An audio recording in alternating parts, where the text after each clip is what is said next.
roses and falling stars, purple skylines and broken hearts.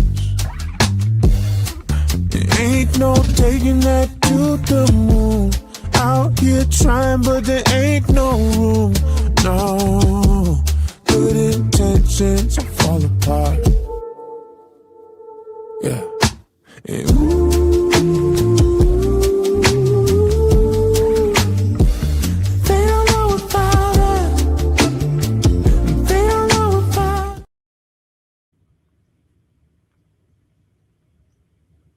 What's happening, y'all? Welcome back to the show. You got two of America's Most Wanted on here tonight. What's going on, chat? Let me see. Let me open my chat up.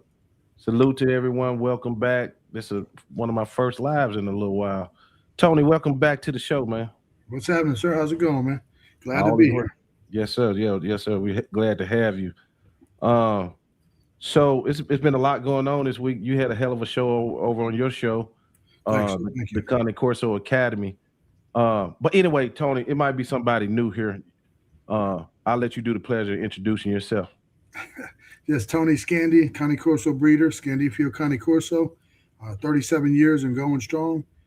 Just been doing it a long time. Love the breed, love the people.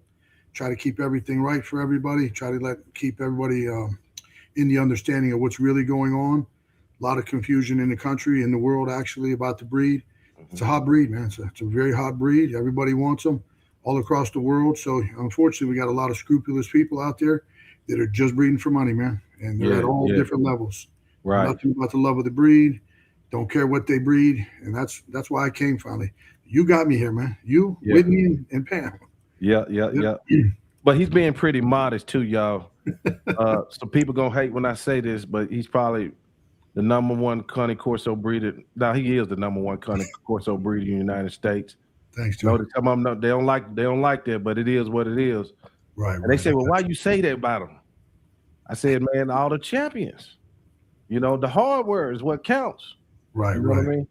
Yeah, and all the people he have helped and things like that. So and if you look up in your pedigree, somewhere down the line, I don't know the percentage, Tony, but it's a high probability you're going to see him in there because he's been in there a long time. He walking history book right here. Walking history. Thanks, we got a lot of dog men and other breeds. Since I cover a lot of other breeds, you guys consider legends, and this is one of our legends right here in your face. And he's live on the NWA. So, yeah, man. One thing I want to talk to you about is what you just said, that the Cane Corso is a very hot breed, and you've been with it pretty much almost since the conception in America, and it's at a pivotal moment since it's so popular. Right. I don't remember the number last time I checked, but it was in the teens on popularity, right, in the breeds. But it's at that moment, I think. But you could tell me better. You've seen this before. Where they say, where the Doberman hit, where the Rottweiler hit because of movies, popularity. What's your thoughts on that? No, I agree with you, man. I mean, it took a lot for anybody to get me out on this. And I wish I would have did it a long time ago. I wish I would have probably did it 5 years ago when all these other, and I hate to say the word, but man, we got a lot of ass clowns in this breed out there. Promoting themselves like there's some breed experts, and they're terrible, man. They're not an expert in anything that they do. Unfortunately, they don't know jack shit about dogs, breeding, nothing at all.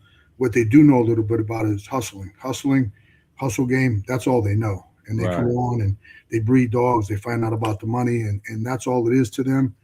They're breeding shit that should never be bred nonstop, and it's just terrible. And they get these nice websites, great YouTube channels, and it's all about solicit, man. Solicit sales. It's an incredible breed. It's a wonderful breed, as you know. But there's a lot of horrible dogs out there, and it's because of a lot of these. And I know that, the other big thing that we had recently was a great shoot by Justin Wrigley, where he put the thing out there this week about, talking to the Cane Corso breed. So listen, man, you guys got to stop, cut the bullshit, quit breeding these fucked up, unstable dogs. And I hate to say the word, hate to swear, but that's the reality, man. It's a passion. and he sees it coming in Florida all over the place. He's in Florida, sees it, says it's the Mecca down there of unstable Corsos. And the problem is it's because it's the Mecca of a lot of the breeders that are breeding the unstable Corsos. It's terrible, man. It's a real pivotal point, like you said. If I didn't come to this and you didn't come out here and start educating people, there's a lot of victims, and I call them victims. These people's clients are victims. Right. All through the world, man. All through the United States, Russia, Italy. It don't matter. It's going on in all worlds. Someone like myself, someone like you, there's a lot of other people just like us that they love the breed. It's a passion for them. We're going to do the best we can to be the best dogs in the world at all times. And we're not doing it just for money. It's not our driving force. We're competitive, man. We want to produce the baddest Corsos in the world when it comes to temperament, type, health, everything. We're greedy. We want it all. A lot of these people, they don't care about none of that shit, man. It's a lot of big breeder names. And that's one thing about it too. People that I've been having a lot of people follow me a while. I came in the game older, so I was able to analyze the industry, read the bullshit real fast. Right. I didn't come in broke. I was already established as a man, and I saw things. And then I'm always a student of the game. I don't have to lead. So when I start seeing the problems in it, I start seeing the media was different when I first started. It was just people just talking shit. Right. You know, you didn't even know you was being talked about so much. They would make a living off your name. You know what I'm saying? Then it started happening to me. They started making a living off my name. I was like, damn, I just got in the game. Now you don't know me, brother. I mean, how would you know? I just got in. So right. I got you. And then too, we've had a lot of dangerous. Just media can be dangerous. Period, because like. In our breed, you know, we got these historians and stuff that have made all kind of videos down through the years, and then push you, and then you ask them, well, where you find these mysterious ancient dogs, whatever they, you know, these real Corsos, and then you wind up getting you a shit one. You know what I'm saying? Because they buddy sell one for their buddy. Right. But another thing too, Tony, I'm so glad you had that conversation with Justin, because his voice is so powerful.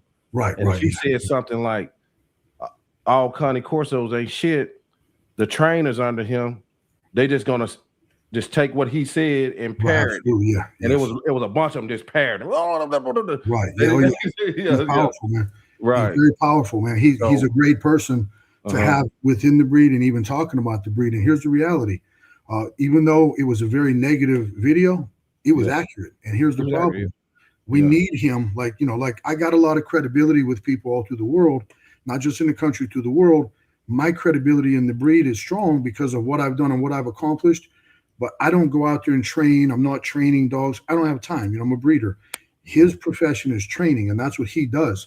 So when a person like that, with that kind of power and that kind of respect from people all across the world, comes and says the same exact thing I've been saying for 30 years plus, it holds more weight than it holds for me, because he's a trainer, and they're like, wait a minute, man, all that shit Tony been saying for all these years, he was right on the money, man. This guy just said the same shit. He's tired of seeing it, man. He's tired of seeing it. He's called all the Cane Corso breeders out and told them step up. I've been calling them out for years, telling them to step up, and they ain't stepped up. You know what I mean? I've even did that thing many years ago, 20 years ago, where I put in all my advertisements. I stand behind and honor a temperament guarantee on every dog that leaves my home. All temperament guarantees. That wasn't because I needed to do that. I stand behind temperament before that. It was to put pressure on all the other breeders, because back then it was just Dog USA and stuff. There wasn't YouTube, or wasn't Instagram, TikTok, and all this other bullshit. It was, you had to be in that book or you weren't going to do anything. It was Dog USA. $2,500 a year was the ad, and nobody wanted to spend that. But the people that did, a lot of them were just putting out all kind of unstable dogs, as some of those people still are today, right now, still putting out that same unstable shit. But I put that in my ad. So here's the thing. What did that try to do? I wasn't worried about selling more dogs than anybody else. I didn't give a shit about that, because my phone rings nonstop. I'd sell more than all those people anyway, because I have a better product. I treat my clients better. I stand behind everything that I sell. It doesn't matter if it was dogs, whatever I was doing, it was going to be the same thing. Same in any business that you do. Like, you have another business, Joe. You're number one in the other business that you have. Because of how you treat your people and what you do and how you stand behind everything. Right. So that's what makes a breeder. It's not just a fancy website, YouTube channel, TikTok channel, like nowadays these people think that's what makes a breeder. These breeders are clowns, man. Most of them are clowns doing this shit. Yeah. So they're marketers. They master marketers and bullshit artists. That's it. Bullshit and we was able to read through it, and exactly. I know I'm not one of their favorite channels. You're exposing them. Yeah, you're exposing them. You're telling the truth. Well, they don't like the truth. Anytime it's open dialogue, something like this, and then I hate to be disrespectful in a way, but sometimes that Instagram, TikTok audience, it's geared to the novice. Right. 10 to 30 seconds of bullshit. Right. It's Scooby Dooby Doo, and then then on to the next. You know what I'm saying? Right. So, and people like that. They get off on that type stuff. Right.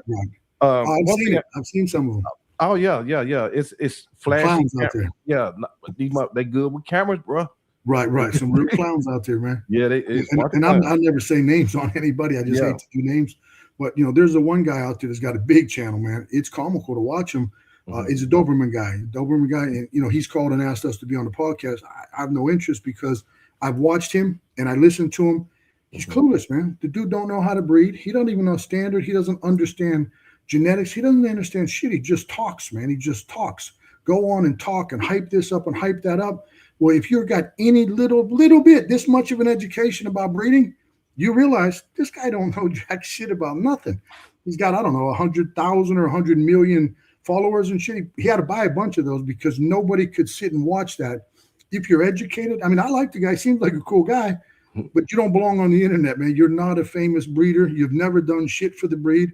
He didn't even know nothing about when he was talking about hip x-rays and hips and shit and eyes. He was calling almond different shaped eye. It was just so messed up listening to him. It was unreal, man. And he's got a ton of people following him. It's dangerous. And then he actually interviewed a couple Corso breeders. One of the dudes is a guy that breeds, and he legitimately tells everybody he's breeding band dogs. Mm-hmm. He ain't breeding Corsos. Even when he was breeding Corsos, they were band dogs still. They were garbage. Some of the worst shit in the world. And this guy featured this guy as some great breeder. Those kind of people are dangerous, man. They're dangerous for the breed. Even that documentary TV is made all kind of breeds big. It made all kind of breeders big. And the crazy thing is the one same breeder that other guy interviewed got picked to be on documentary TV. So here's what documentary TV, probably some great people, mastermind, probably making millions of dollars, probably making 100,000s because of all the looks and all the breeds. But what they people did is all they did was went around California and didn't want to go fly out to real breeders or the big breeders and the best breeders or the established breeders or the breeders that have, things that they've done. They just went and interviewed breeders around their territory, drove 30 minutes this way, 15 that way, maybe an hour and a half this way. That's the only people on there. It's dangerous. It's dangerous. It's dangerous as hell, man. Yeah. One of the biggest ass clown breeders in the breed is one of the guys he made famous.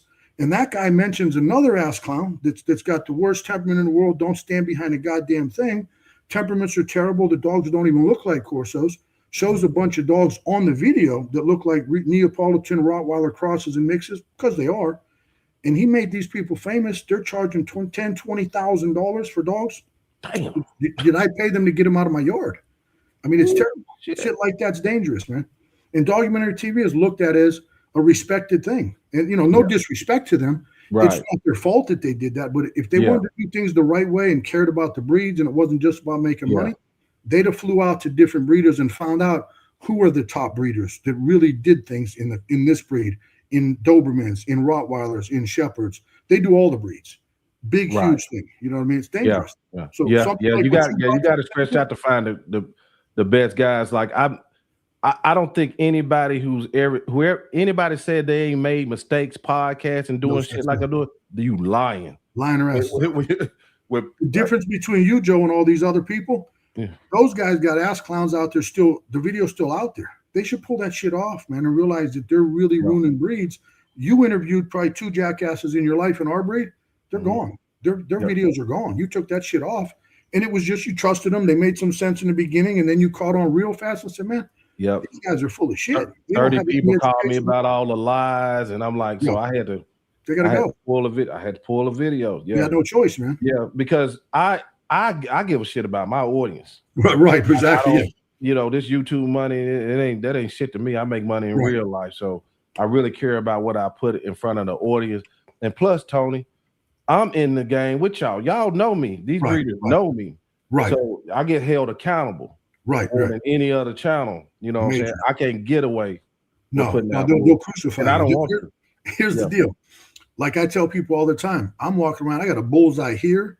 I mean, I got bullseyes on the back of I got bullseyes everywhere. If I mess up and make a mistake or do something wrong, and they're just looking for shit. You got the same bullseyes now because you're calling them all out. And you're putting all the reality out there. Right. I mean, we might as well have shirts on. See this little circle right here? It should be a bullseye. They should be all over the place. Right. I'm used to that shit. More the merrier. I love bullseyes all over. But the reality is they ain't gonna hit me because I'm not doing shit wrong. They're not gonna get you because you're doing shit right. And that's right. I remember I got an email one day of this guy warning me because when Tony, when I started too, I don't know if you know what this means, but it was called a check-in culture. These youngsters got this thing where if they like gangsters and shit, these rappers and shit, they go to another city, they got to check in with the main guys there. They had this culture on YouTube. Really? I'm like, yeah, man. Holy shit. Yeah, so it's just weird, some of the stuff. But the media, the dog media can be pretty dangerous because people don't care what they don't want to be wrong, you know, especially if it's going to affect sales. So they'll say anything to make sure the sales here. That's when we got the marketers and you know, dog breeders and things like that. But one thing too, Tony, we need to talk about with the Corsos that a trainer, he's going to see dogs that need to be trained just like a nurse would see sick people. So he's going to speak from his perspective. But one thing we was trying to clarify, me and you both, was you got the backyard breeder term, right? We know they are a problem, right? They're always a problem. But one of the big misconception is big breeders putting out mass amounts of bullshit too. Worse than the backyard breeders. Some of these big breeders that are in high places is what you would want to call it. Like big breeders that got these big fancy websites and got shit all over this website that makes you look and like, wow, man, that breeder really did some shit. If you investigate the depth of some of the shit that they got portrayed on there, you know, I'm going to tell a little. Well, no, I better not tell this story. I mean, I got a story I'd love to tell, man. You know what I mean? About a dog I told people not to sell to a guy that I'd warned them, don't do it. You guys are selling a guy a dog that is going to be dangerous because your shit's unstable. And that man right there is a famous person, and they did it anyway. And I warned them. And, you know, they bragged about the big sale. They got one of the first famous people that didn't come to me. And we're bragging about that. That same dog bit a guy at a big photo thing at the man's house. $8 million he settled for in a lawsuit because the dog attacked somebody. I told them, don't sell them a dog. Don't sell them a dog out of that shit. It's dangerous as hell. I know what you're breeding. You're going to make a bad, you know, so it's a big thing that the guy got a dog because a lot of people bought him because this guy got him. Vin Diesel got a dog. So everybody bought a dog because Vin Diesel had one. Go look up on the internet. It's public knowledge. Ain't nobody going to sue me. It's on, you look on the internet. $8 million or something like that he settled for because the dog took a part of his testicle off. Right. But that's another thing too, Tony. You know, I be hearing stuff. People always reporting to me.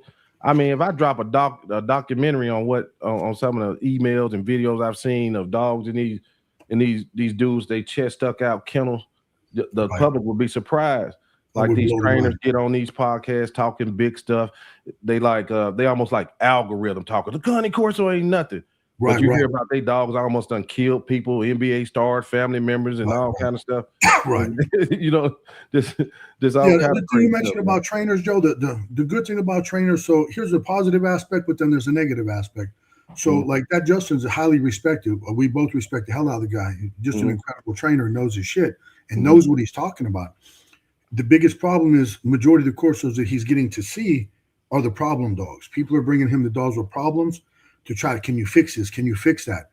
Like he said on the podcast the other day, that shit ain't fixable. You can't fix this shit. That's why he called out the breeders. The breeders can fix it by stop breeding that garbage. Stop breeding that unstable shit and making excuses for it. These breeders are the ones that are causing it. So Justin's not getting all the dogs that I breed or the dogs that quality breeders breed. The people don't have problems with them. They don't have to send them to a big time trainer or any trainer to have special training because they're mentally sound and they're stable. We don't have to send these dogs. So 80% of the good stuff that's out there, those guys aren't getting to train because people don't want to pay the money to train, and the dogs are stable enough; they don't have to. So they're getting the problem dogs, which is a bad light for the breed because the breed will get labeled as when they see a pug, that breed must be some terrible breed, man. He's calling out all the breeders. But the bad thing is, he's a good dude that understands that. Like he's going to stop at my place, when he comes up into Columbus. I can't wait till he gets here and comes to visit. You visited. He's going to be blown away. He's going to look at me like, man, this ain't nothing. This is nothing like what I'm used to seeing. And then he's going to get an understanding that there are some real high quality dogs, mentally sound, mentally stable. And I'm not the only one with them. There's other people. All the stuff you got, all the stuff Lamont got. Good people got quality dogs. My buddy Virgil, solid, stable dogs, no issues. You know what I mean? Dennis, we got good people out there that got quality dogs. Yeah. And those aren't the big giant name breeders. So some of these big name breeders are the most dangerous people in this breed. And I'd love to just call them out by name, but it's a little bit insulting to them to do that. I don't want to push that. What I push people to do is go visit their kennels, see what they got. If they won't give you a temperament guarantee in your hand, written out, temperament guarantee, full guarantee, don't mess with them because they know they can't stand behind the shit that they got. Matter of fact, Joe, I'd love to send you a little thing. There was a thing posted up on the internet the other day of a breeder. If you want to make an example of somebody and a breeder, and I ripped this shit apart, what they posted, people I'm sure would love to see this because this is a big breeder that puts shit all over out there. They're mass producing dogs. They're all over the internet. They put a post up and people have shared it. And I looked at them like, you got to be fucking kidding me, man. All it is this lady making excuses for the unstable shit that she's putting out. She's blaming the owners, blaming the trainers. It's the trainer's fault. Go find an educated trainer. How about you become an educated breeder and start breeding quality dogs with their minds that are sound? She made a comment in the post about, well, when a trainer when a person picks a dog and they pick the shyer one and the one that's shyer and weaker temperament, then I tell them that they're supposed to socialize them. When they don't, that's not my fault. Fuck you mean it's not your fault? You should have put the dog to sleep. It's not supposed to go into a family home, but you're a scumbag breeder and you want to take that person's money and that's all it is to you. And then you want to blame them because they didn't socialize. Why didn't you keep that piece of shit? Right. Why didn't you keep that mentally unsound dog? You don't want to keep it because you don't want to breed it, but that's it's coming out of your shit. Then she talks deeper into it, telling them about then the trainers that they get are uneducated and they don't know how to train because they told them take it back to the breeder. It's an unstable dog from your breeder. She's blaming it on the trainers. Just you got to get an educated trainer. That trainer don't know what they're talking about. Right. This is a breeder that's only been around a couple years, trying to mass produce and it's doing it. It's having a success at it. Bring them white bullshit dogs too. Yeah, the straw. Yeah, the straw shit. Yeah, the straw shit ain't a goddamn course. So it's what I mean. It's not acceptable. Period. Right. I could send you the little link if you want to post it up on here. I mean, okay. Yeah. I think you sent me that the other day, didn't you? You could post it, man. You could post it. I mean, we'll read it and break it down. It's horrific. Yeah. It's the kind of shit that's terrible for the breeds, man. Right. I'll post it. Not okay. Let me see here. I'm gonna take some questions in a minute. You got it. If you want to do some questions first, you're more than welcome. Or if you want to hit this little post that the lady put up and I could just tear it up real fast. Yeah, I think, is it the one that says, I genuinely can't believe how often this happens. People buy a puppy from a responsible breeder. Is that the one? Yes, I think. Yeah, okay. She got her kennel name up there. It's written from her kennel page and somebody else shared it. Did you see that one? I sent you that? Yeah. It's comical. Yeah. You put it up and make sure it's the right one. Yeah, I put that up. Let me send it to my email. It's something that people should see, man, because this is a breeder. This is a breeder that's making herself like she's educated and she knows what she's doing and she's breeding these great dogs. And like she says in it happens all the time. Well, I bet it does happen all the time. Change your program. Step it up. If it happens all the time, you're the problem. Right. Let me get my camera. My camera's jacked up. Can you hear me? Yeah, that's the one I genuinely can't believe. Okay. I can resend it to you if you want to see it. No, I got it. You got it? Yeah. Hold on a second. I'm gonna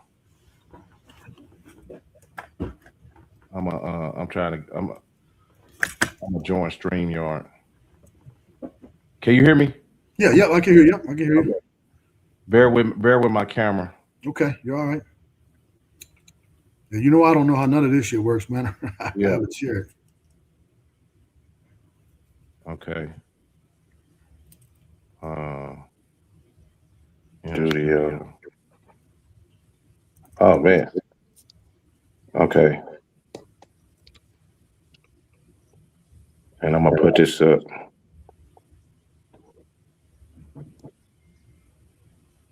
No, that ain't it.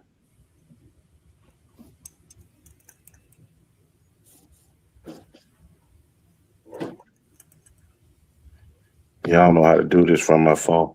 No. You want me to send it to your messenger or something? I'm gonna email it to myself. Okay. All right. What happened to him? Oh, this my camera. Unplug my camera for me, please. And then we'll restart it. I'm gonna send myself this picture. Bam. Okay, now I got it. Okay. Bite Dog says the market is hungry for status dogs. Most are trainers or even decent owners. It's like a Gucci bag. Okay. I think it's about to start.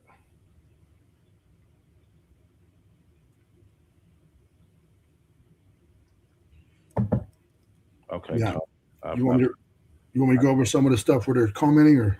Yeah, if you don't mind, yeah. Oh, yeah, I could. You can just change comments as we're going. So Bite Dog says the market is hungry for status dogs. Most are not trainers or even decent owners. It's like a Gucci bag.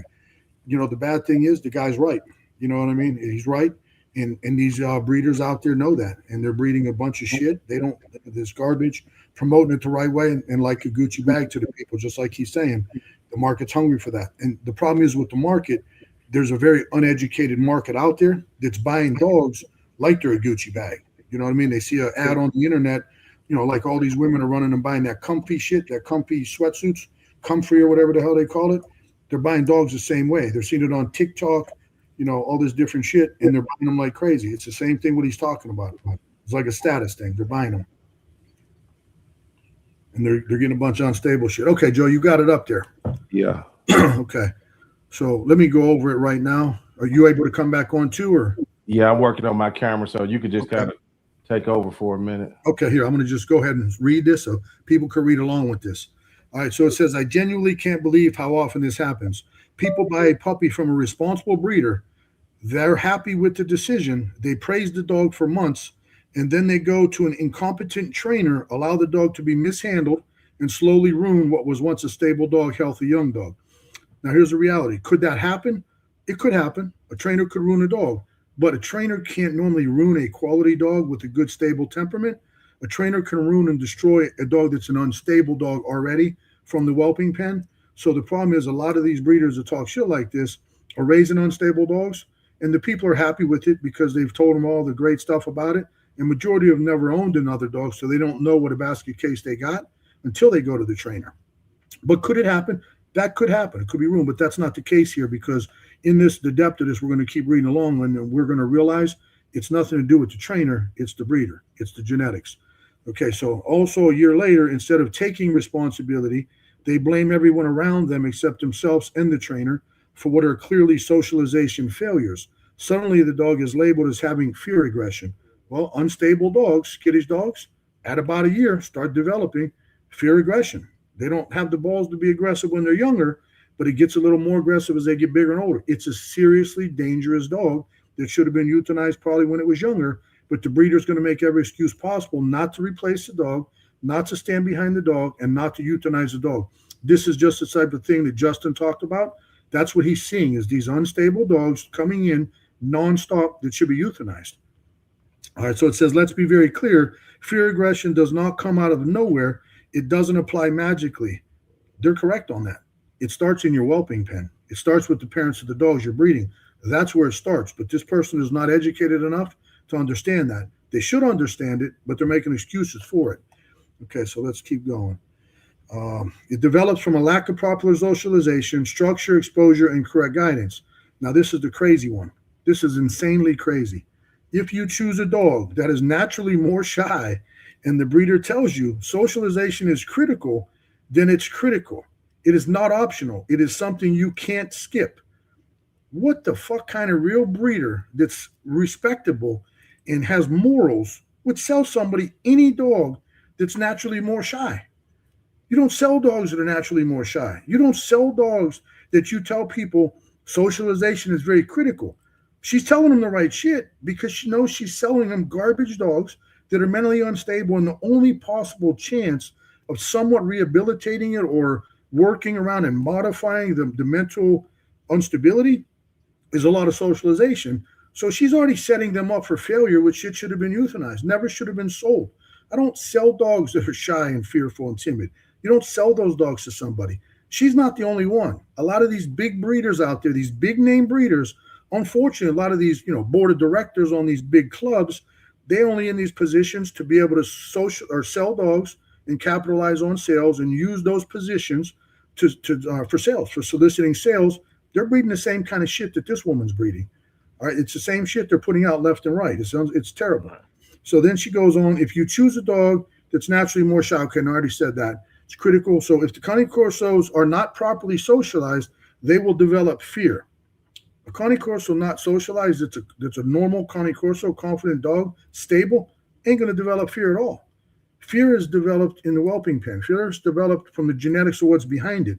You can take a Corso that's bred incredibly well, not socialized or hardly at all, and take it and walk it into the mall, and it's going to be outgoing as hell.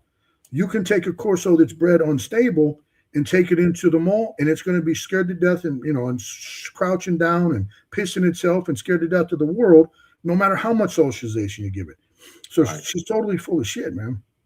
Yeah. So what else does she say? They'll develop fear. They don't develop fear. Fear always leads to defensive behavior, which can easily become aggression. She's backwards on that. Defensive behavior is fear. Fear doesn't lead to defensive behavior. Defensive behavior, it turns into fear, can easily become aggression. That's the reality. Fear is the root. Unstable dogs that you're breeding are the root, man. I hope she sees this because maybe she'll change her whole entire program and figure it out that she needs to change what she's doing and quit blaming the breeder and quit blaming trainers. So then she gets into blaming trainers here. And when you add poor training on top of that, excuse from a trainer who doesn't know what they're doing, the situation only gets worse. A responsible trainer would refer you to someone more experienced. If it's a trainer that's a responsible or any kind of educated trainer, he's not going to refer you or she's not going to refer you to somebody else and tell you that you can they can fix the problem, but I can't. There's only need for another trainer would be a trainers telling them the truth that the dog can't be fixed. Just like Justin said in his podcast the other day, you can't fix this shit.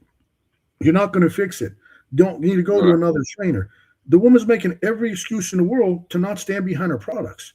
And that's what these other people do. These other big breeders, these big name breeders don't stand behind nothing at all. They need to be held accountable.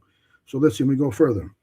When you add the poor training, the situation only gets worse. A responsible trainer refer you to somebody more experienced, and a responsible owner would recognize when they're dealing with someone incompetent instead of blindly trusting the training process while the dog deteriorates. Then, once again, the damage is done.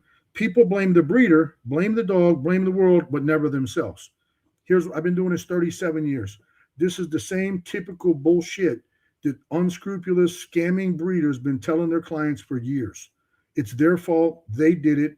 Quit blaming me as the breeder. No, it's the breeder's fault. 99.9% of the time, it's the breeders, not the dog, not the trainer. It's the breeders that did it. Go ahead, Joe. You want to start taking some other stuff? That covered the whole thing, man. I know right. Shit, so I tried to cover it all for you. If you got I appreciate that. Questions, fire away. Okay, if you guys got any questions, y'all can bring them in right now. But let me see. I think I got all mine I wanted.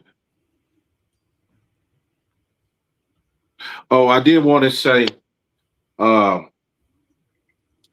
as far as the Cane Corso, I got an echo, but the Cane Corso, we can hear it fine.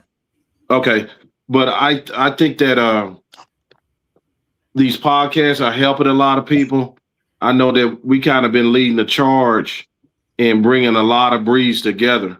You know what I'm saying? But so we not shying away from our issues. You know, I just want to let them know that I've been bringing on geneticists, vets. We not shying, even the Doberman.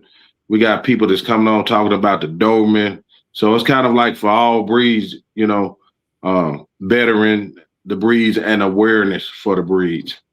Yeah. Yeah, you can click that stuff off, Joe, if you want to get that off. I went over that whole Yeah. Get that off the screen. There we go. Okay, let me get some of these comments.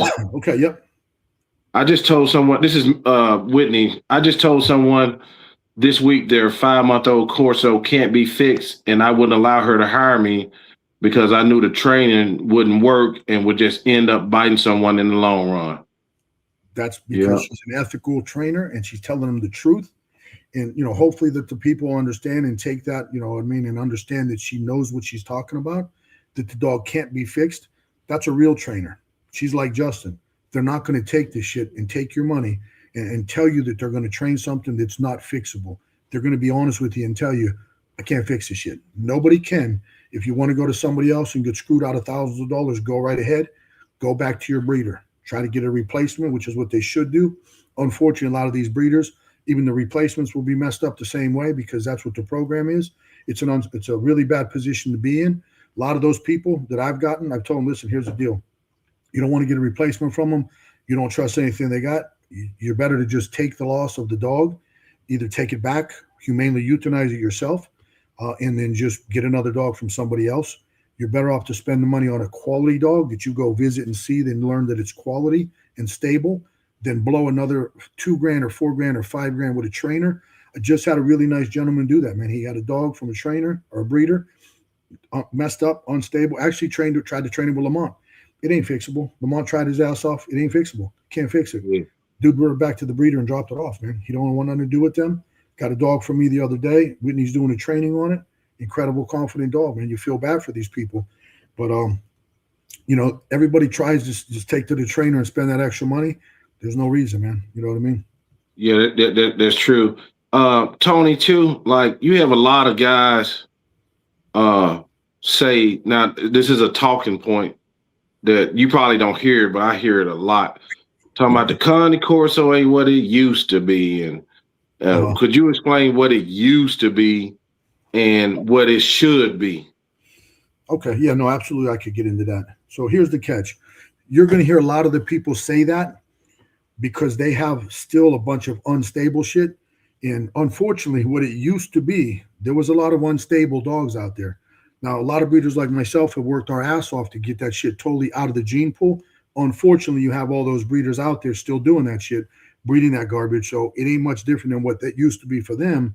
What some of the people that make that comment, and it's a fair comment to say, are educated people that have some really high quality, serious protection dogs. They weren't unstable. They were none of that shy bullshit. Most people you hear that come out of their mouth, they have that garbage, unstable bullshit that's going to act aggressive for no reason, all out of fear. They're going to have them on leashes and shit. They're going to be acting like they want to rip somebody's head off, all started out of fear. There's no confidence. The majority of people that say that about, they ain't what they used to be, this and that, because I got this badass tough shit. You got this badass tough shit that if somebody stamps at it or stomps at it, it's going to shit itself and try to run up the wall and run in the corner and hide. There's nothing badass about that. It's unstable as hell. A stable dog, you could bring somebody in the house, hang out with them, bring them in your backyard, and if somebody decides to try something, they're getting fucked up. Real simple. Just that's a real Corso. The shit they're talking about, it used to be, they're trying to say that they have the stuff that was the tougher stuff, the hardcore stuff. There was some real good stuff back in the day. Rocco, Armani, those dogs were no joke. Giorgio, there were some tough-ass dogs, bulls the size of an elephant, scared of nothing, you know what I mean? But there was no fear at all. I had a dog named Daniel. I was scared of him. He was that hardcore.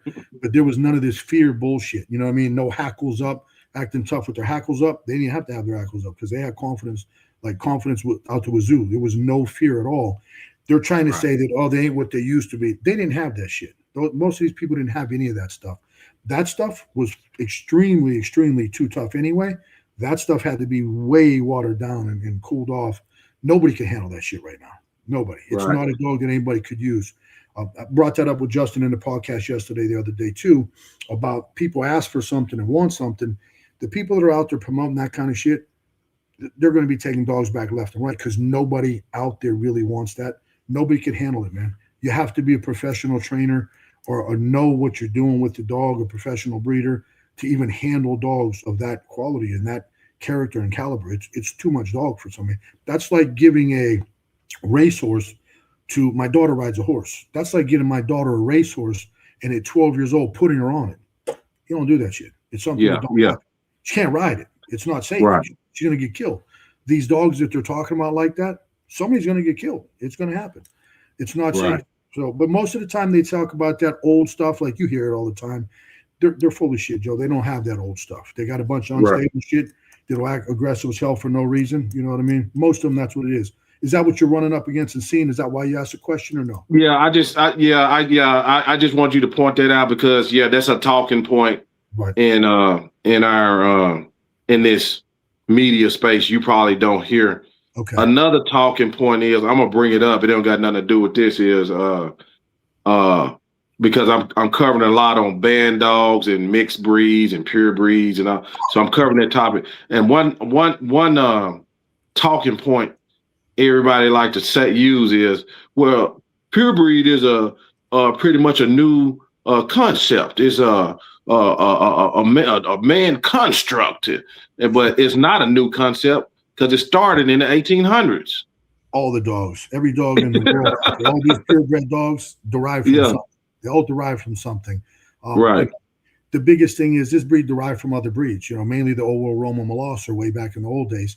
Were other breeds crossed in back then in Italy? Absolutely. A lot of different breeds. Mm-hmm. Did some American breeders cross stuff in back in the day? I believe absolutely yes. I believe Mike Satilli for sure, without a doubt, crossed stuff in. People tried to say Ed Hodes did it. Ed Hodes never crossed a dog in his life. That dude was an honorable, straight shooter, never crossed a dog into this breed ever. He was lied to by Mike Satilli Sr., and I was told that by Mike Satilli's very close friends that worked together with him. Guys that were Mike Satilli Sr.'s, guys that worked at his kennel told me straight out, Tony, he crossed Rottweiler with Neo and Pit Bull with Neo and sold these dogs as Corsos. He was the first one to do this shit. Nobody, back then there was no computer, no internet. Nobody knew this shit. So a lot of that stuff that you see today that some of the people are still using, it is Rottweiler cross with Neo. There's Pit Bull tied up in that shit. It's something that myself got out of all that shit many years ago. Years ago. I just drained it out of my kennel. I said, this shit ain't even right. This ain't real. I've seen litters coming out look like Rottweilers, black and tan. You know what I mean? It ain't a Corso. Mm-hmm. It's a Rottweiler. Right. It's this, you know what I mean? And these people still breed that. I see it go on some of these people's pages. Oh, they're old school. Look at this old school, rustic. Rustic, what's a fucking Rottweiler? It's a crossbreed. Tell the truth to these people. Right. Don't try to solicit it and sell it for a bunch of money. They'll try to sell it for more money. It's rustic. Same with this white shit, man. You got people out there selling that white bullshit, $5,000, $6,000. It ain't worth $200. Yeah, it's useless. You can't show it. You can't put it in a ring. Yeah. But I hate to say you can't show it because we got some goofy ass AKC judges that are putting that shit up. They don't know the standard. They don't read it. There's champions out there. Sure is, isn't it? Sure, yeah, it is. Yeah, they're out there. Yeah, it's ridiculous. Yeah. But, anybody that has it, they're an ass clown, man. Anybody that's breeding it is a puppy mill. That's just the reality. Matter of fact, the same post we just went over about that breeder talking about the unstable dogs and blaming on the trainer and owner. She brings out bullshit. Garbage. Right. Puppy mill. People that are doing that shit just want to make money. It's solicitation. Those are the same people that are in the little Frenchies that are breeding the fluffies and all that other shit. And there's no such thing, man. There's no such thing. Yeah. So someone told me too that it's like people on a breed club breeding DQ colors. Right on the breed club, man. Right on the board of directors, breeding them left and right. Not standing behind Temperament.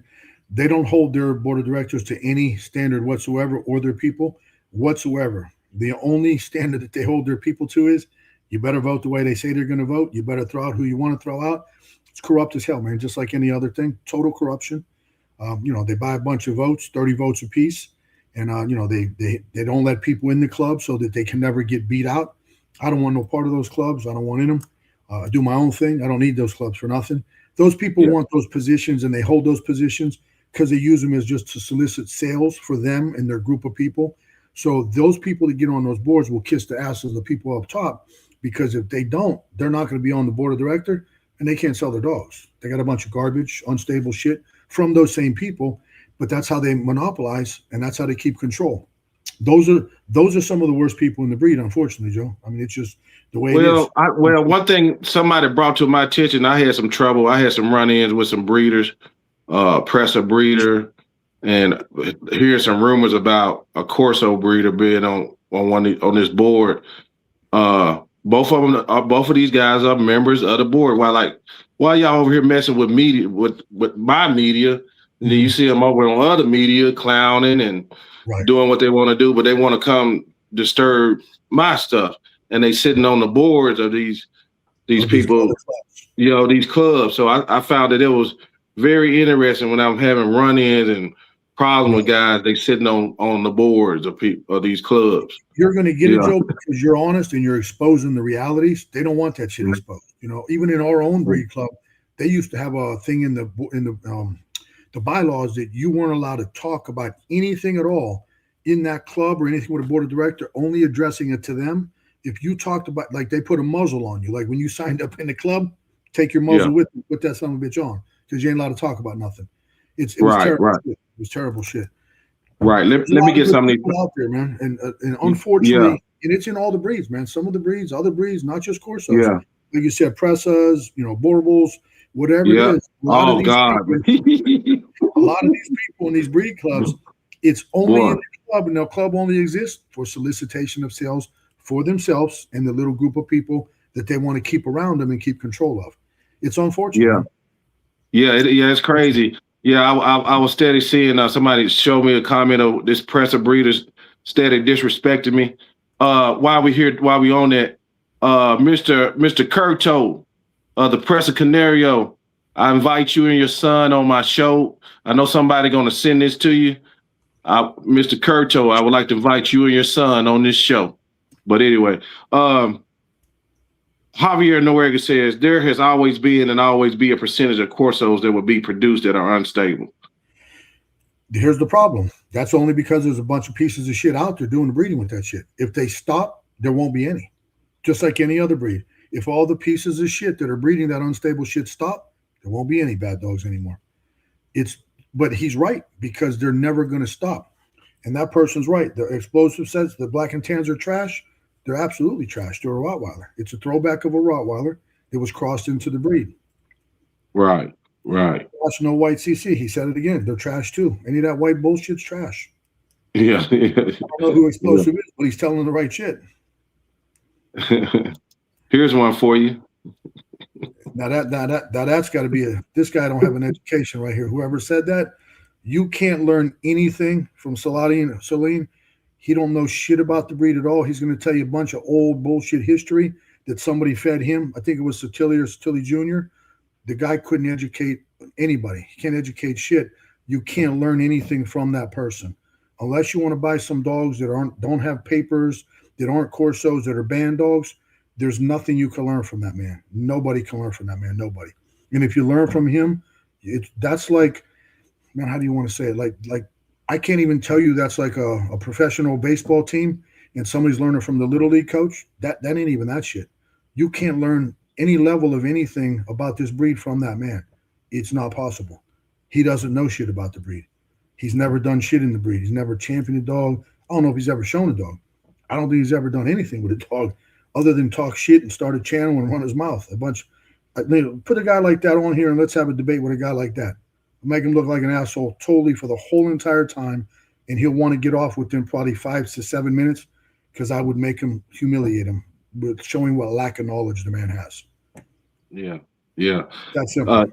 Yeah, exactly, Tony. These people sit on these boards only to promote themselves, and they don't even follow the correct standard of the breed. It happens a lot. Absolutely right. It's crazy.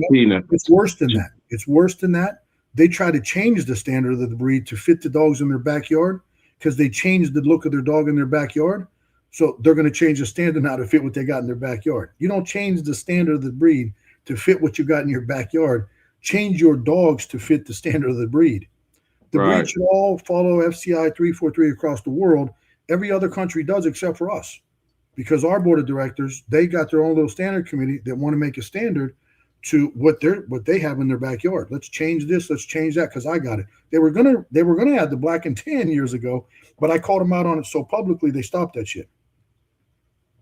This guy says everything Tony said about the Corso breed club goes on. It's all breeds, man. It's all these clubs. That's crazy. Yeah, this is crazy. But I'm telling you, Tony, the mastiff breeds. Right. They something else, man. They like to threaten you too. Yeah, They what I tell love to people, how threaten do you stop the club's control and the way that the clubs do these things? Don't be a part of them. Don't give them 10 cents of your money. Don't give them nothing, because most of them don't give shit back to you. Right. They're not there for you. They're there to take your money and do whatever the fuck they want anyway. They're not there to do anything good for the breed. In fact, most of them are doing horrible shit for the breed. Terrible things for the breed. Like, listen, I'm going to tell you, some of these big time breeders, they got dogs in the show ring. They go out to the show ring all over Florida, like Justin was talking about. Dude, they're in the ring with good handlers, great handlers. They pay some of the top handlers in the country. It's the only way they're going to win, because some of these judges put them up. But they're in the ring scared to death of their own shadow, trying to bite judges, backing up, fearful as hell. There's judges out there that are putting this shit up because they're political. They'll do whatever the people tell them to do. But they're showing this shit, and they're trying to get these championship titles on it so they can, put the dogs out there. Oh, I got champion this to champion that. Well, how about you tell the people that champion only got a champion because you paid one of the top handlers in the country. It took you 4 months because you tried to bite several judges. Some of them finally got thrown out of the ring. But when that shit's unstable like that in the ring, it should be put to sleep. They're breeding dogs. It should be euthanized. The same shit Justin was talking about that he sees all over Florida. A lot of those Florida breeders down there, there's some good ones, but majority of them, they're breeding that fucked up shit that should be euthanized, man. It's a really sad thing. It's sad, man. Right. People gonna have to do their research, man. Hopefully, hey, everybody, if you fool with me, you cool with me, but share this video when we get off the live. Share it so people be more aware, because we know it's probably happening in the Borable too. It's like we all got the same damn problem. Yeah. The whole point of choosing a breed is to stick to and honor the standard. What's the point of breeding outside of it? If you say you love these dogs, that person's accurate. Accurate. Right on the money.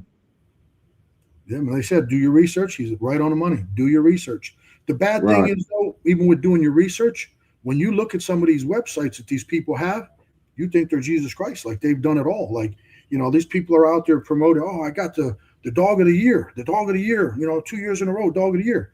What the people didn't tell you is that dog of the year attacked a judge multiple times, tried to attack judges, thrown out of the ring forever. It attacked a photographer one time. One of the dog of the year attacked a photographer. The woman that was a millionaire paid the guy $10,000 out of court so that it didn't get reported to the AKC, because the dog was supposed to go to Windsor, that specific dog. And the next day it tried to attack another judge, couldn't go to Westminster. And to get it back in the ring, you'd have to put it in front of a panel of judges. That ain't never happening. That dog actually that was out in the show circuit, being shown all over, $3,500, a millionaire lady was being taken advantage of, paying a handler for a long time. Yeah. When it finally got shipped back to the owner, which was a very nice lady, they just took advantage of her. It got shipped back to the owner. She was worried it was going to kill her grandchildren. Kill them, not bite them. She thought her grandchildren were going to die. It got put to sleep finally. After all this time, dog of the year. But if you go to those websites, oh, dog of the year, I had this, that. Tell the truth about the dog. Her daughters weren't allowed within 100 yards of that dog. When they were at shows, they weren't allowed near that dog. They knew it was dangerous. Right. You can put a dog out like that and show that for dog of the year. Get a quality dog. Put that one to sleep. Get the lady another dog, man. You got a lady willing to spend hundreds of thousands of dollars showing a dog for dog of the year. Put quality out there, not something unstable. That's how messed up people are in these breeds, man. Right. Let me ask you about this one, because I don't know how we're gonna do this, because people are always asking, but the epilepsy, avoiding it and things like that.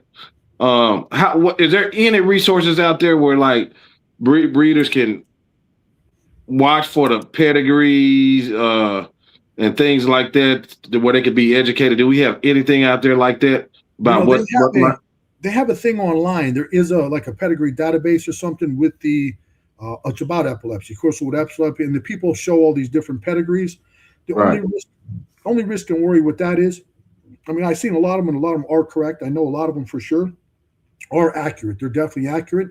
Sometimes you're going to get people that are going to be jealous of a certain line or a certain breeder, and then they're going to fake some shit and put it up on there. So as long as they're making people prove it, that they know for sure, veterinarian, you know what I mean, put them up there, fire them up there. The biggest issue is, a lot of the stuff with epilepsy wasn't in the old American lines, and that's one positive you can say about the old American lines. Some of the stuff though wasn't a Corso. It was a Rottweiler crossed with a Neo, or Rottweiler with a pit bull. But I always pit bull, yeah, yeah, lines. That didn't happen until some of these Russian lines and some of these other import lines, Italian lines came into America. They all stemmed to some of the import stuff. That's a fact. You know what I mean? So what happened was, and I learned this from a good friend of mine who was an Italian breeder for many years, a guy named Alberto Veronesi, who passed away many years ago. There was a couple dogs I was looking at because I'm interested in always bringing something new, badass, new blood, whatever. If it's badass, I'm interested. You know what I mean? And I reached out to him. He's like, "Tell man, listen, you can't mess with that shit." I'm like, "Pedigree, that pedigree's clean." He said, "Here's what you got to understand. The pedigree's clean that you're looking at. That ain't the pedigree." I said, "What do you mean?" He said, "Listen, man, these Italians over here and these people in other countries and Russia and everything, they're getting hip to the fact that you Americans are starting to learn what the pedigrees are, which are contaminated, and you won't buy this shit anymore. So all they're doing is they're putting fake pedigrees on those same dogs because they just care about the money." So I'm like, "You got to be kidding me." He's like, "No, man." So they're just ruining the breed. So even good clean lines from overseas a lot of times now that look clean on pedigree, they're not going to be clean because they're faking paperwork and they're using dogs that have epilepsy in the lines and putting clean lines on them. So sooner or later, it could already be happening. I've stayed away from the shit because I'm scared to death of that. But they're going to have good lines that are clean showing epilepsy. So soon all the import lines are going to show epilepsy. But the reality is, unless you have the old stuff, you're not going to have clean stuff because that's what they're doing to sell the dogs. They don't want to change their program. They don't want to get it out, just like these scumbags in the USA that are breeding those unstable dogs. All these people are breeding unstable shit. They'd have to change the whole program. They'd have to put 98% of the program down if they want to get rid of that unstable shit because they bred it for so many years. They got to start over. These people aren't going to start over because it's money to them. A lot of the people in other countries aren't going to start over either because their whole kennel's filled with that shit. So the easiest way for them to keep soliciting sales is just put fake papers on the dogs. Right. The breed, man. So dangerous thing. You got to trust people and make sure that who you're dealing with you can trust. Okay, Deadpool the Cane Corso said, "Joe and Tony, name the top 5 BYBs that are putting out the worst Corsos out there. It's important for all of us to know who not to support. Otherwise, this cycle continues and nothing changes." I don't know how to rank them. Yeah, the problem is there's just not a top 5. There's a top allotment, man. You know what I mean? There's a top allotment. That's a terrible thing. Yeah. And it's a hard thing. We got to be careful about lawsuits and stuff with the show. I mean, I'd love to name them all, man. Trust me when I tell you, I'd love to name them all. I'd love to put it out there. All I can tell people is here's what you want to do. Go visit kennels. Go visit the kennels. Get there. Get their dogs out. Hands on. If you can't put hands on and they don't act normal and they act unstable, those breeders are full of shit. Don't mess with them. Don't mess with them. A great thing that could happen where a documentary TV or someone like yourself, Joe, can go visit a bunch of these kennels. Most of them ain't going to let you in there because they're not going to want on video what their kennels look like, for one, because they're disgusting and filthy. Others aren't going to want you there because their dogs are all unstable. They're going to be either acting crazy, at the fence trying to kill you for no reason, just because you're there, which all came out of fear. Or some are going to be running and hiding in their doghouse, scent glanding, anal glanding because they're scared to death of their own shadow. There's people out there, even in these big positions in these clubs that are breeding shit that they can't even touch. They're scared to death of them or they're mean as hell that they got to guide them with pieces of wood in and out of the kennels or another fence, but they're breeding hell out, putting them out there with public. It's terrible. So the best thing that anybody can do, man, is travel around and go visit, man. Go visit, get your hands on. It's the best way to do it. You hate to, you like to think that you can trust everybody. I even tell this shit to people with me. Don't trust me. I'm trustable as hell, but don't trust me. Get your ass here. After you come here, trust issues are over with, man. You're going to trust me and you're going to understand that everything I told you is 100% facts. Right. Okay, Tony. I had you come up for a reason. Yeah, I did. Yeah. I'm going to come back up this year too. We're going to schedule that. Beautiful. Yeah. Okay, Tony, we got something here.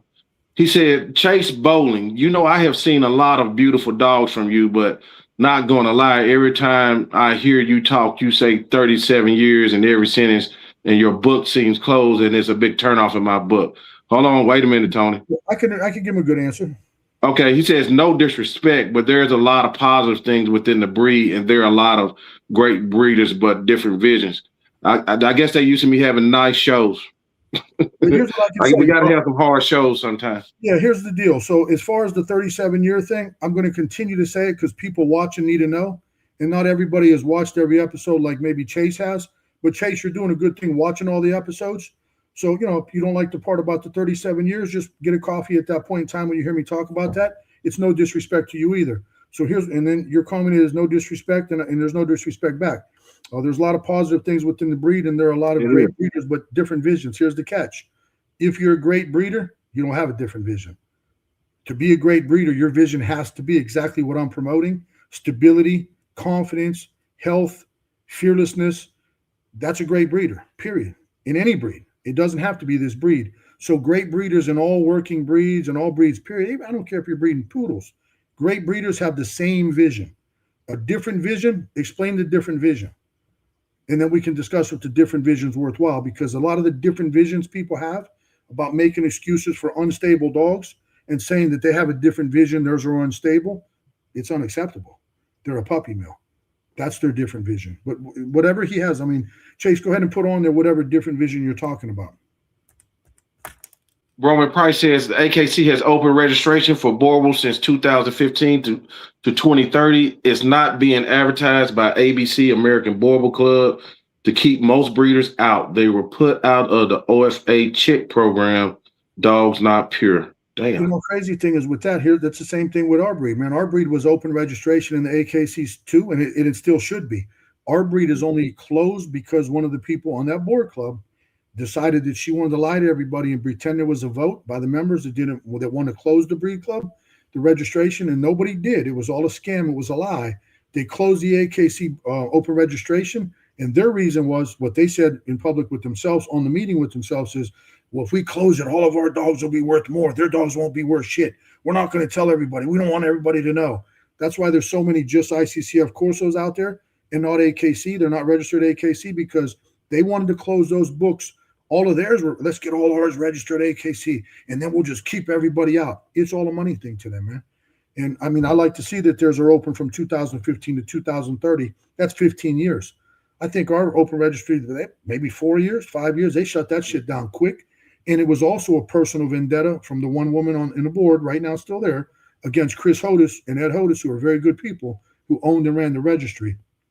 She wanted to hurt their pocket and take the registry away from them because she got in a dispute with them. I don't know. I think it might have been back then because maybe she wanted to try to pull that bullshit down and put the black and tan in the standard. There was some shit going on. I don't know exactly what it was for sure, but there was something went on.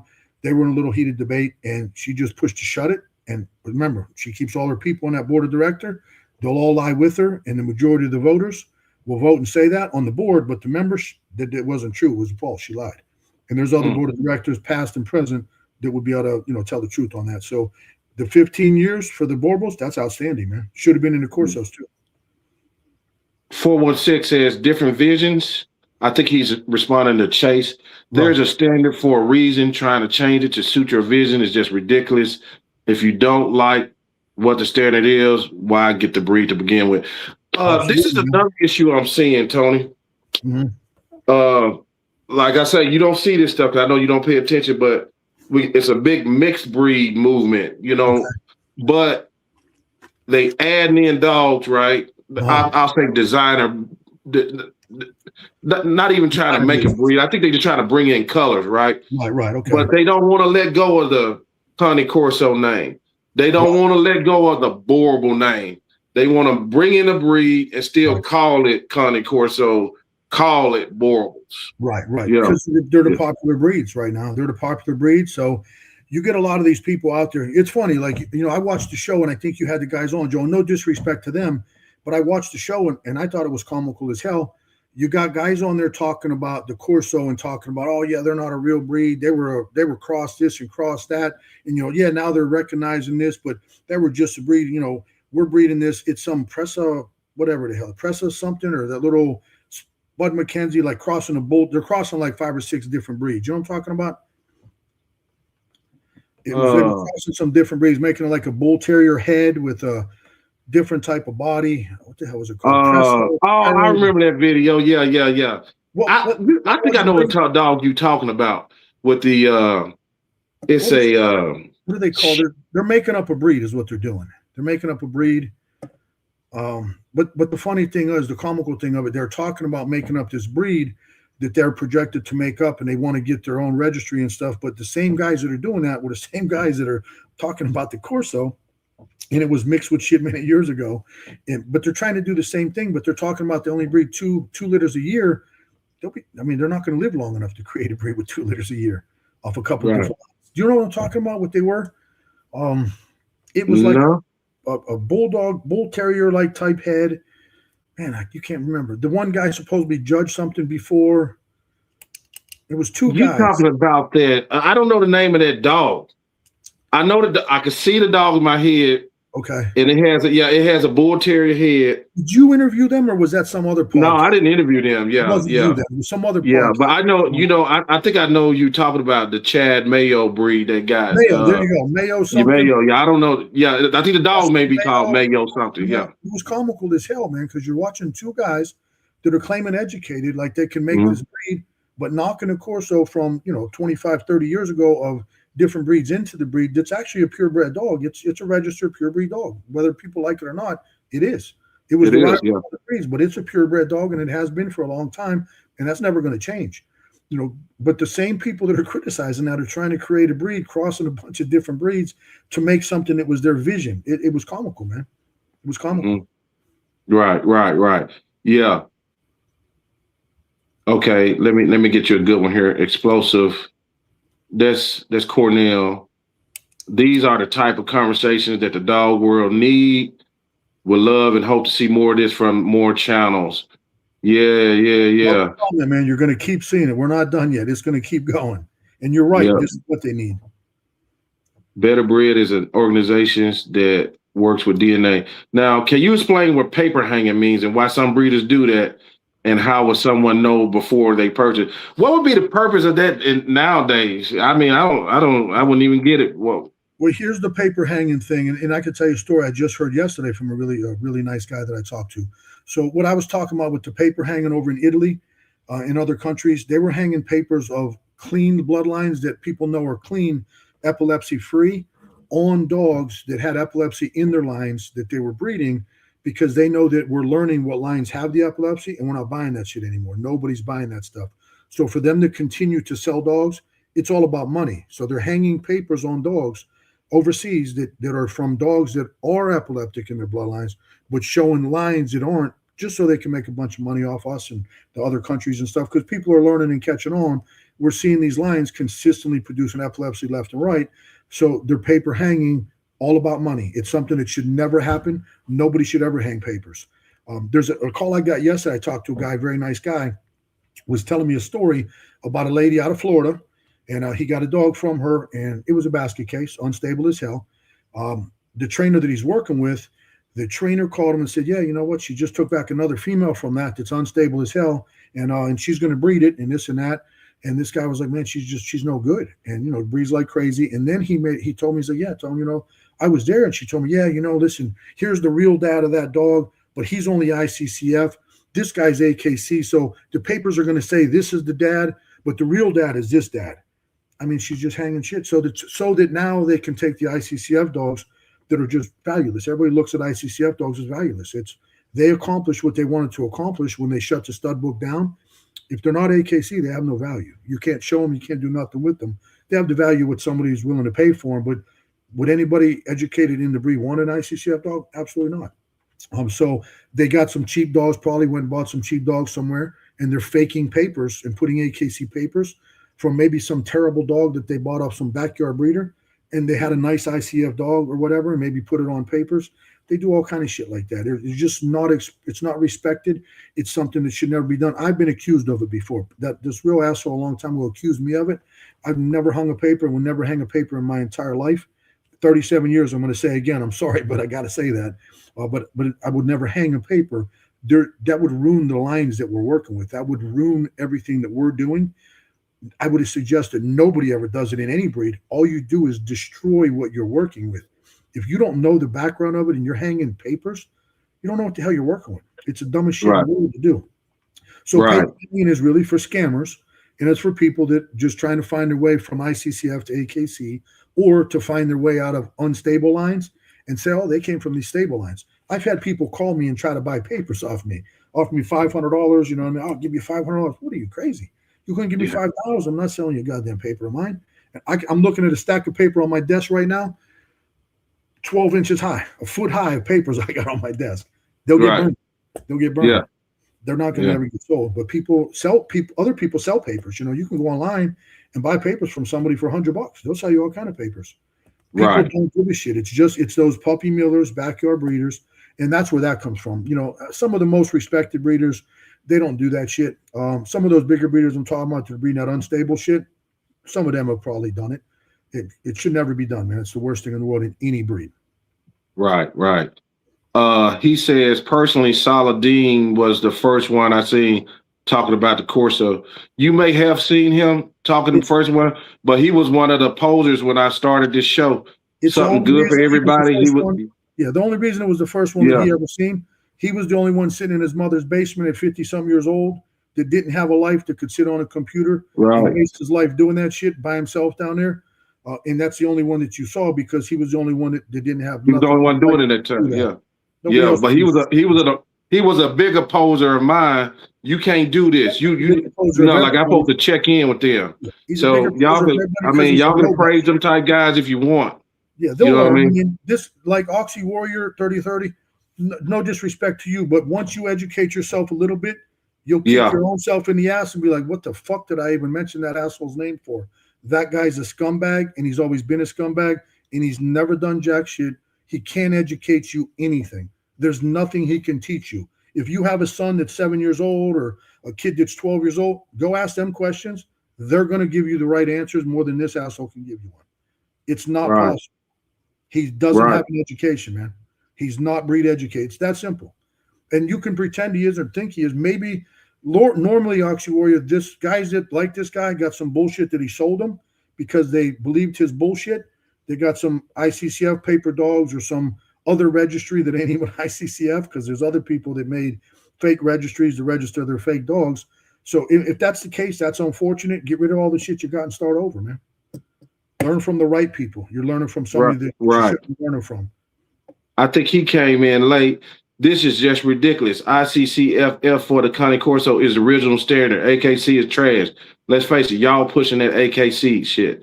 No, here's the deal, man. I'm not pushing AKC. Here's the unfortunate thing, like I just said it. The AKC you did talk about it, books. You know what I mean? I just talked about it. I don't know if he missed it, but the AKC shut the stud books. So here's the reality. ICCF only dogs don't have a value to anybody that's educated that wants to go in the show ring, that wants to do anything. So they really don't have a value to people that educate themselves. People that haven't educated themselves and learned enough yet will preach ICCF and ICCF, and they'll be stuck with a whole kennel of ICCF. And the other people that, you know, like some of those people, like the one lady I just talked about, she got some fake AKC shit, and she's putting fake AKC papers on ICCF because she's realizing that 98% of the educated people won't buy just an ICCF registered dog. They're valueless. Right. And anybody could think what they want. I'm just giving reality. It's just the reality. That's right. All right. Well, I'm getting ready to close this up here. But look here. Let me get this one, Tony, because this is the one a lot of people want to know.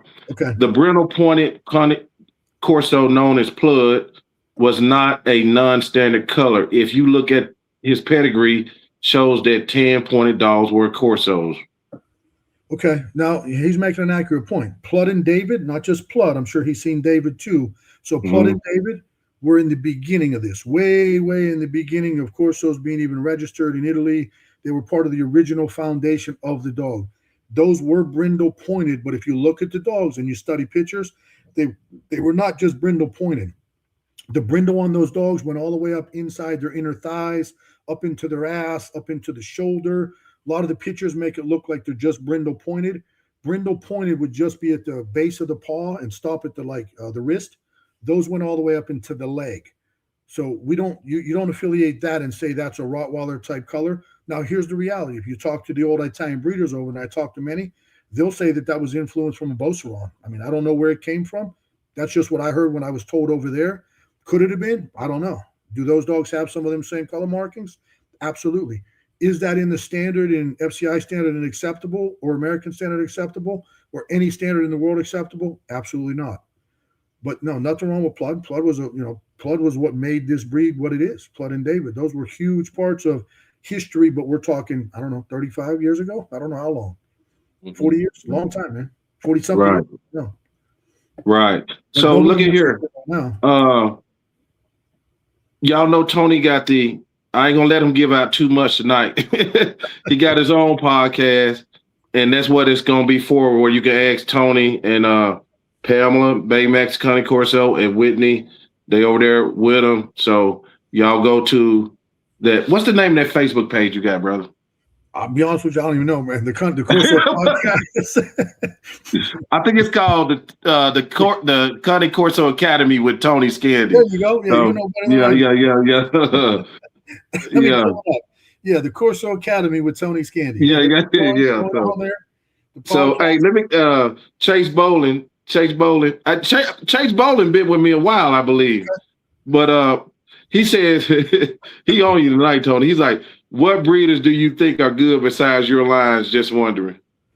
I mean, there's other lines out there. You know, it's hard for me to say. Here's the problem, man. When I say a breeder and I say a breeder's name or a line, if somebody goes and gets that, yeah, they're gonna sell a bunch of dogs. But if somebody goes and gets those dogs, here's the problem. And they get them from breeders and they don't stand behind them, I'm the bad guy. I'm not being your bad guy. You know what I mean? Like I said, Go do your research, go visit the kennels. I don't want to be your bad guy. There's even people that I thought were going to stand behind shit, and I gave good names on them before. When they had somebody call me for a recommendation, I said, yeah, the dude's a good dude. You all right? And then come to find out that people sold them dogs that had problems right off the bat, and they knew it, and then, didn't stand behind shit. You know what I mean? And people sold dogs that, got these unstable temperaments, and they wouldn't stand behind shit. I've had even people that, that I said was a good person that sold a dog, and it little 2 years old got him x-rayed, and it was severely dysplastic, and the breeder wouldn't stand behind the dog. I gave the guy a replacement. It's not my fault. I just told you the guy was good. You chose to go spend your money with him. It's not my fault, but I felt terrible for the guy, and I replaced the dog for him because the piece of shit wouldn't replace it for him. So for me, it's hard to say. I said a couple names on here, solid guys. Those guys' names I mentioned will stand behind their dogs. To me, What makes a breeder isn't just the quality that they produce. It's people that will stand behind their dogs. And if there's a problem, you're getting a replacement immediately. No bullshit, no questions asked. We're going to address the situation now, and we're going to stand behind it. That's why the people that I mentioned, those are the people that will do that. A lot of the other people, they ain't standing behind shit. Right. So they might have some good stuff. If you get an all ball or a bad dog from them, you're screwed. Right. Tony, I think that's enough right there. There was a good straight up show that a lot of people ain't gonna like it, but we need to get on the right track this year. Yeah, I like the comment this guy said. You don't stay relevant in this breed as long as Tony has without accountability. Absolutely. Yeah. I hold myself accountable for everything I do, for everything I say, for everything I comment, and I hold myself accountable if I give you a recommendation and something's wrong with the dog you got from the person I recommended and they won't stand behind it. I do. So I'm very careful with that. I shouldn't have to, but they look at me like I'm the bad guy. You mentioned that person. You know what I mean? Right. Baseball, okay, man. What's that? He's talking to Chase. He said, Chase, you're probably worried about your sales are going to drop. I don't know what this is, man. They in the comments. They're going back and forth in the comments. Okay. All right. Well, Tony, man, I think unless you got anything else you would like to mention, I think that'll be about a wrap unless you got something else. One thing, make sure we hit everything that you talked about on that original thing. That post, ins and outs of the breed, Justin, trainers, how the podcast has been and still bringing together other breeds for awareness, open dialogue. No, man, it's been great. If there's any other questions in there you want to answer, if there's no more questions coming in, man, cut it. Last call. Last call, guys. There are many. Let me see what Javier says. There are many other lines. Start going to shows and talk to handlers. Yeah. There's a lot of different lines, and you know what? And I tell people that all the time. They want to learn the lines and learn the breed. Go to the breed. Go to the shows. Talk to the handlers, and don't just talk to the handlers because all handlers are supposed to sell the dogs of the people that they're showing for. They're going to recommend them. You don't got to just talk to them. See the dogs that they're showing. Watch them move. See how they gait. See how they move. Not just winning dogs, because winning dogs doesn't mean jack shit. Sometimes, unfortunately, in AKC, it's just the handler that's winning. I mean, I've watched many handlers win, with the worst dog out of 25 in the ring, the worst dog, and they win best of breed and shit. So you got to learn, study the breed, remember the standard, study the breed, learn movement, learn structure, learn temperament, and visit these dogs at the shows is a great place to go. But remember, what people are putting in the show rings are going to be just their best. So better, far better than a show, travel to breeders, go to their homes and go to the kennels. Yeah. One dog in a show don't mean jack shit. You know what I mean? Mm-hmm. Like I produce over almost 300 or maybe more. I don't even keep track anymore. Champions. They ain't nobody done shit close to that. There's a reason that consistency's there because I've been consistent for that long. I'm not going to say how long again. I don't want the other guy to get a little mad at my years again, but 300 champions, you might never heard that part, but there's a reason why, because of the consistency's there, the stability's there. Go visit breeders, man. It's not a hard thing to do.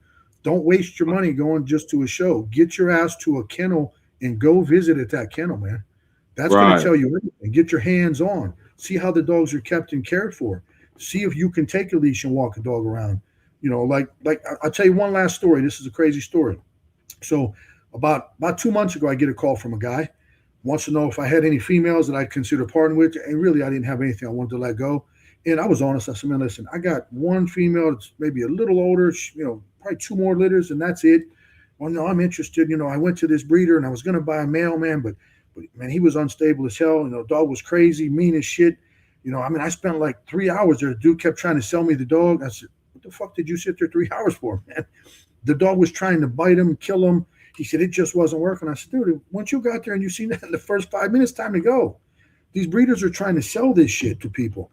That's what I mean. Visit the kennels. That dude was smart enough to go there. If he didn't go there, that breeder would have sent him that dog, sold it to him, and then blamed it on, well, that's because of the transport. The transporter must have did something that made him like that. Probably the transporter agitated him. I've seen that bullshit story all the time. When these breeders send people a dog, even a puppy, they send puppies, and it comes in as a basket case, and the new owner's like, it's acting crazy. Well, I don't know. That dog was great before I left here. I must have been the handler. They must have dropped the crate or some shit. I said, all the stories in the world, get your asses to these kennels. Go visit. It ain't hard. If you're into this breed and you love this breed and you want to be a part of this breed and you want one, get your ass on a car and go drive. Fly. It don't matter. I've offered to fly people here before. I'll pay your ticket.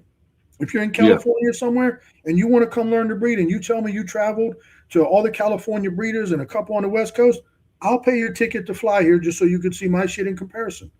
Come on and see it. Come on. I want you here. You ain't got to buy a goddamn thing. I don't want my money back for the flight, but I bet you don't go nowhere else. You know what I mean? I'm that confident. I know what's out there. Mm-hmm. You know what I mean? For sure. Yeah. Like a lot of these other breeders, I'd love to have some of these big name breeders come on here. Let's talk, man. Let's talk. These people on the board of directors, let's talk. I've challenged many of them. They won't come on, man. They don't want to admit the truth. They don't want to challenge me. They don't want to talk or have dialogue with me. And I'm not overpowering. I'll sit and listen to them. I'm going to make them look stupid. I'm going to expose all the bullshit that they've done for all these years, and they're going to have to sit there and look like jackasses. That's why they won't come on here. And some of the people, Joe, who I've said, try to get them on here. You can try. I'll pay them money. I'll pay money to get them on here just to make them look stupid. They're not I'll expose the bullshit. I'll expose them. I'll expose everything about them and what they've done and how shady they've been. It's a terrible thing. It's unfortunate that this is such a wonderful breed. It's an incredible breed, but there's so many scumbag breeders out there. It's unbelievable, man. Right. That's why I finally came forward, man. I'm tired of the shit. Wait, man. We needed you, man. We needed you bad, man. 2 or 3 years. You've told me for 3 years. I mean, you're right, man. You're absolutely right. I'm getting so many people that are calling me privately and sending me messages with so many fucked up, unstable dogs that these breeders lied to them about. It's unbelievable, man. And the breeders, one consistent thing with the breeders that are doing it, they all tell them the same lie. It's their fault. It's your fault. You did it. You did it. It's not my fault. You did it. Mm-hmm. Yep. Yeah. So, man, I appreciate this. That's one thing you did. Javier Noriega says money to do this again. You ain't got Bam, there it is. $20. We're gonna split that, Tony. Joe's thing, send it to Joe's thing. Yeah, I gotta split that with Tony. Do it with Joe. I don't want a dime. I'll keep doing this. Okay, all right. I'm never taking anything, man. Help people, man. I'm here to help people. I don't want to man. We appreciate it. So y'all make sure y'all go over on Tony's YouTube, the Cane Corso Academy. Everybody go follow him and send in questions. He's here. He's our representative. Won't nobody else talk to us that's been in the breed a while? Nobody. You know what I'm saying? But he's the right guy anyway, so it don't even matter. We don't need nobody if he's here.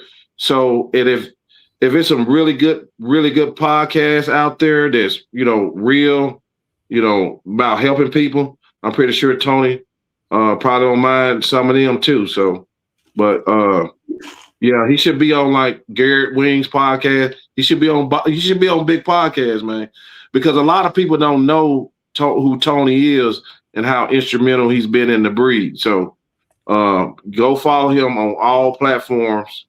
And man, Tony, I appreciate you doing this, brother. I appreciate you, man. I appreciate you getting me on it. And like you said, man, I may be a little too modest or way too modest. That's how I've been in my life, man. I don't like to be cocky. I don't like to be arrogant. The 37 years, I'm going to quit saying it. The guy got me talking to quit saying it. I just trying to educate people when I say it and make them realize how long I've been around and how much expertise and knowledge I have. That's the only reason I say that, man. Right. I don't want to offend the guy. I don't want him to keep hearing that. But, yeah. But Tony, at the start of the show too, mm-hmm. I know the modest thing. I know it, man. I know it. I try to be humble too.